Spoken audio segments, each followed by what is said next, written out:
It's Brian Preston, the money guy. I think that this last one, this seventh thing that we wish people knew about money as early as possible is one that I think often gets missed. And I think it's a big one. I think maybe it is the biggest one.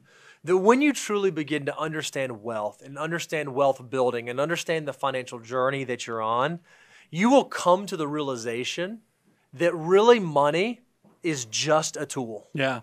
I think that we've done several shows on like the dark side of wealth. I think if you want to be wealthy just for the sake of being wealthy and you don't have a why, you don't know what gives you purpose and what's driving that decision making, you will find when you reach that actual number, like, I feel the same. What happened? I thought I was going to wake up in the morning and feel completely different than I did the day before. It just doesn't happen that way. And that's what, look, and a lot of you guys who are aspirational, you don't have wealth yet, you're like, I'd love to have that problem. Yeah, and I sure. get it. And I'm not trying to take away from the plight of building wealth, but I'm just telling you, you have to understand what the journey is for, why you even want to have this, and why you're taking the steps. Because if you have purpose, you're going to be much more understanding of what brings you happiness. You're going to be much more understanding of what brings you fulfillment, because there are different levels. You first make it your head above water. Then you next get it to where you can be happy. You have enough money coming in that you can pay all your bills. You can start saving for the future.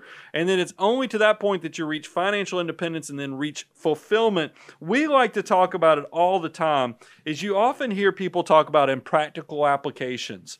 What are the stages of wealth? What I think most people are talking about is financial independence is I do what I want, when I want, and how I want. We've actually epitomized and broken it down to go a step higher on the levels of wealth to a level 5, which is even deeper. It says, you know who you are, you know what you value, and what brings you purpose. Meaning when you wake up in the morning, you know why you're getting out of bed, and it makes you a better person. So I have a very close friend of mine who's many years older, and he kind of shared with me how he was able to go on his wealth journey. He said, here's a really practical thing that you do, no matter where you are in your wealth journey. If you're a 20-year-old starting out or you're at the middle of your life at 40, think about the level of wealth you want to achieve and what that means. Maybe it's you live in the really nice house with the swimming pool and the car, or you want to go on vacations, or you want to shop at a certain supermarket, or whatever the thing is. Go ahead and try to visualize that level that you want to achieve and just take like a mental snapshot of it and then work to that level.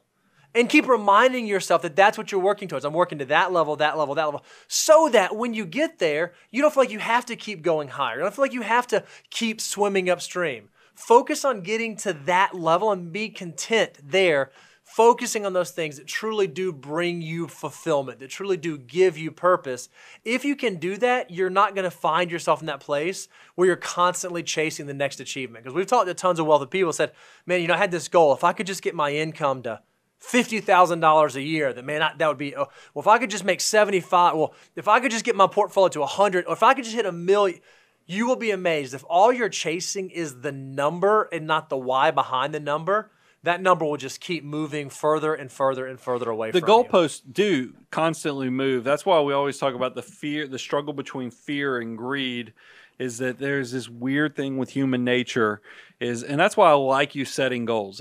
Just like Bo said, take a snapshot, write it down. I even like the thought of writing down what those goals are, so that way when you actually accomplish it, you'll know you're there, and then you can figure out if you're tired of swimming upstream. Because there is this thing, remember, we talk about you're on a journey to creating wealth, but there's a whole new different skill set to keeping your wealth. Right.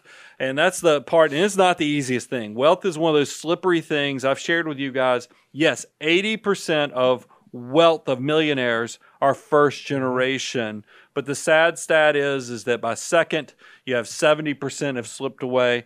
By third generation, the grandkids, 90%, the whole cycle has repeated itself. So it's slippery. Wealth creation and then retaining wealth is a slippery endeavor. So you need to know what your why is, what brings you purpose, so you can enjoy it and actually, like I said, get that fulfillment factor, but also protect it and hopefully use this for good to help your family, your friends, your causes, so that you actually turn this into legacy and not just this fleeting cautionary tale that I think happens a lot when you're talking about money. And look, our charge is we're going to help you all along the way.